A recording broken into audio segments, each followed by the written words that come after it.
Well, welcome back. This is Brandon, also known as Crane94, and thank you for joining me again for another whiskey review. This time it's going to be on Corbin Cash.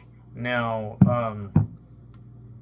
I've actually had this bottle before, not the whole thing. I did do two doubles, and it was at the recent most NFC Championship game with the Lions against the 49ers. Big 49er fan.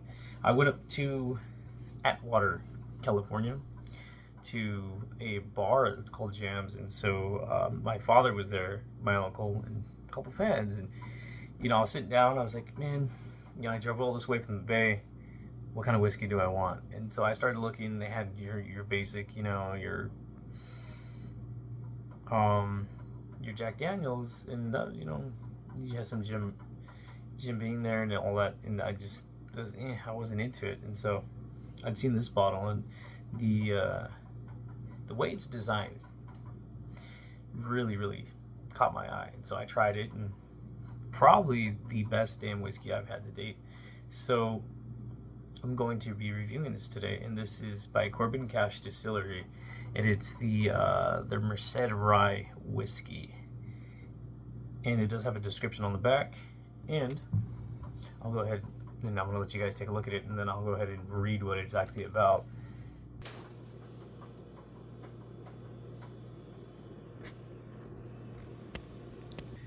So it says, at Corbin Cash, we have been growing rye as long as we have been growing sweet potatoes. For more than 100 years, we have used winter rye as a rotation crop. Merced Rye is a variety that is a natural fit for our California climate. It grows rapidly in cool weather and is naturally drought resistant.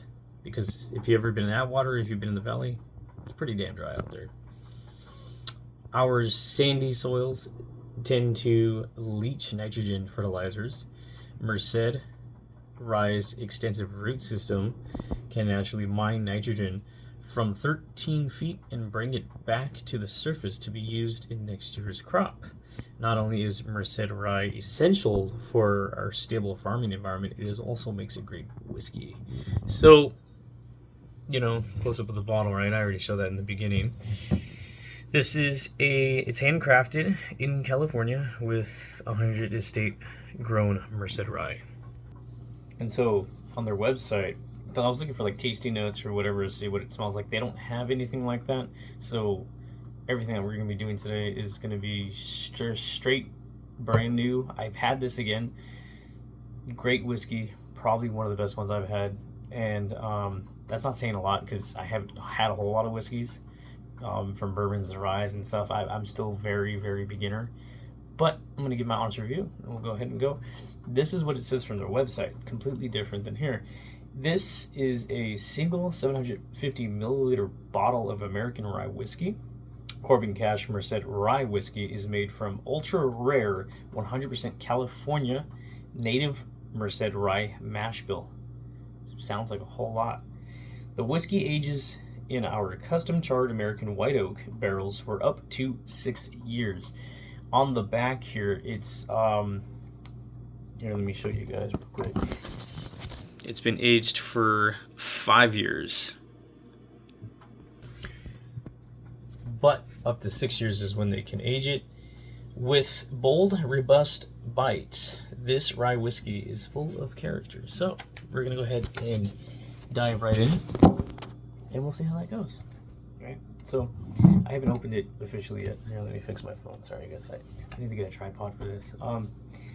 There is plastic on here. I haven't opened it yet. It's not a cork bottle. It's a screw bottle. So it's a little interesting. I've never heard of Corbin Cash until recently, and it's funny because I didn't think I would find it out here in the Bay, and sure enough, I found a bottle at a Total Wine out here, which is interesting because I will be applying.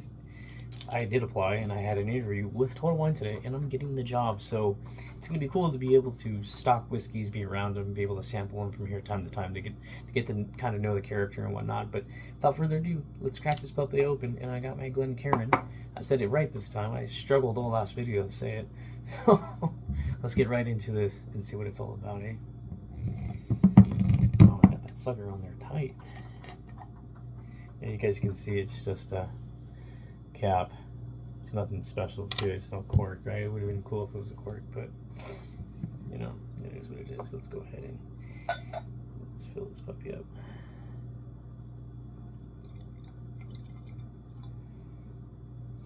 Okay.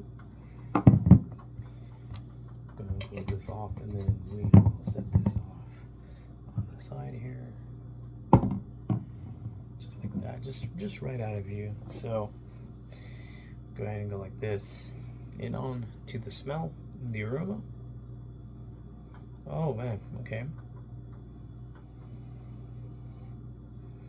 I'm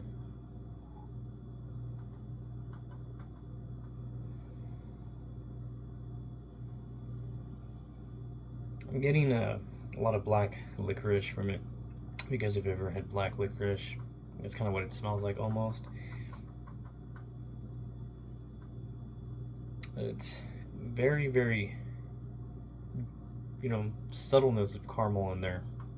They're not strong, but they're there. I can smell the oak. Definitely, I can smell the charred oak in there. Maybe like a candy sour apple, right? I mean, I've seen a lot of these reviews where people say like baking spices and marshmallows, vanilla, and they just go right into it. And so I'm starting off brand new, really reviewing these whiskeys. So bear with me that I may not be giving the best review, but when I searched the reviews of Corbin Cash, there's maybe less than 10 videos I've seen on YouTube about this whiskey. So I would like to add, you know, to it, because I thought it was a great whiskey when I had it. So now that I've let it air out a little bit, the aroma is starting to get a little bit better. Because when I did have a double, it wasn't one of the Glencairns. It was a regular whiskey glass that I let sit and air out for a couple minutes, and that's when the aroma got there. And so that's kind of what this is. It's probably a late bloomer with the aroma. Yeah, so getting caramel or caramel, I guess is how you properly say it, caramel. I'm from California, so we say caramel. Caramel, vanilla. A little bit of that rubbing alcohol smell, not too bad, but I guess that's kind of all with all whiskeys. And black licorice, and a little bit of sour, maybe green apple. So green apple, licorice, black licorice, vanilla, and caramel. That's as far as the aroma goes. Let's go in for the taste.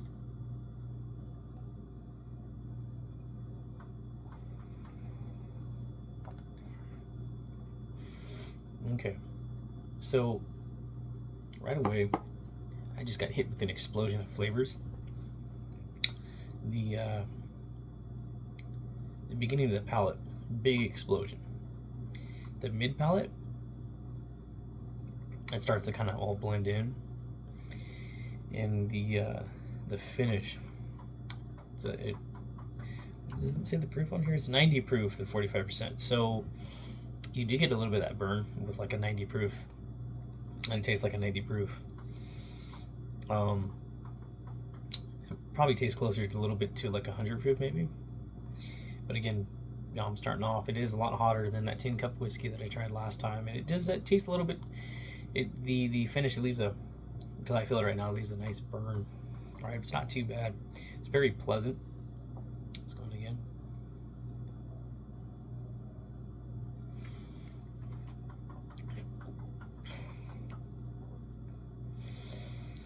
So that one burned a little bit, so don't make fun of me. I'm getting a lot of charred oak in there. We're right off the start. And then I tasted a lot of that black licorice. So a little bit of caramel on there, and on the back end's a little weedy. So yeah, I mean, It's a good. It sounds like I don't like it. I'm just trying to really enjoy the taste. I forgot for a second that I was trying to do a review.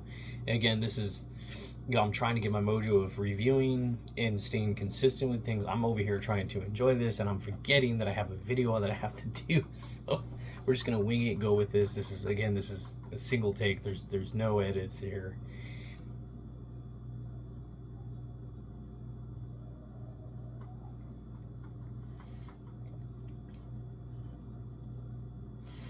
So it starts off very mellow, and then it ends very heavy. And I'm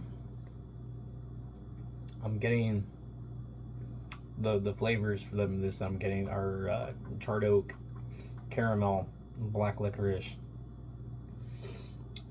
There is spice to it, like a spiciness. As far as baking spices goes, I mean, that's one pet peeve that I have when people say baking spices, is because there's so many bacon spices you can have, but you have to be specific. I like being specific. It's just there's spice in it, right? Rye is spicy. It's spicy. It's just spicy. It is bold at the end. That's probably why I almost choked on it. Going in, it's real smooth, but towards the back end in the mid palate, it gets real bold, and the finish is real warm. And it leaves a nice tingle on your tongue, and it's real enjoyable. Let you know that you're taking in a nice hot whiskey, and of course it's not too hot. It's just it starts off real mellow, and then it just hits you real quick. It's kind of why it's throwing me back a little bit.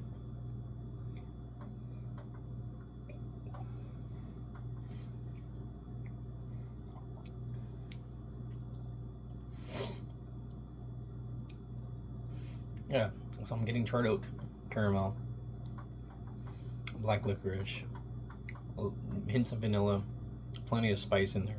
All right, it's very spicy on the tongue, especially the finish. As it finishes, the spice almost continues to grow, and then almost flatlines. Right, it's a real nice spice. So I think it's a great whiskey. As far as tin cup goes, it's definitely a step up. It definitely is a little harsher on that. The nose is great. So, I mean, honestly, it's a great whiskey. I think for the price, this is about $45 retail, and you can find it. I found this at a Total Wine here in Mountain View, California. So if you're lucky enough to find it and pick it up, go ahead and try it. It's a real good spirit. I like it. So I think you guys might like it too. It's a great overall round whiskey.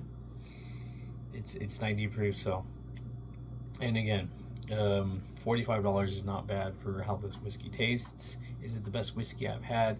I might have said that before in the past. Not in the past, but I've said this in the beginning of the video, and I was real excited to try this. It was between this and the Whistle Pig 6-year rye, which I still have yet to try. And that was only $38, and I should have jumped on that, but I wanted to pick this one up since I loved it so much last time. I don't like it as much the second time around, but you know, things change. I did have food earlier, so maybe it affected my taste buds. But is it a good whiskey? Yeah, it is. Is it worth the $45? I think so. You know, it's not. When you look at the craftsmanship of the bottle here, you know, this is all like grooved glass. It's all custom, and I think that's real cool. I love when, you know, distilleries just don't make a simple glass bottle and just slap a thing on it. This actually has like grooves and edges in it, so the bottle stands out, and it's real nice looking. So, you know, taste wise is good. Aroma wise, very well. I think it smells so much better than how it tastes, but I can tell you this is a great whiskey. If you're looking for a midnight sipper or a weekend sipper, even daily sipper, you know, something to get the buzz or the edge off, this is definitely going to do it for you. So I'm letting this video go a little long, and I'm sorry about that. I really want to scrunch them down to like 5 minutes or less. So anyways, if you've made it this far, thank you for joining me today. My name is Brandon. I look forward to reviewing more whiskeys and other spirits here in the future, and until then, catch you later. Take care.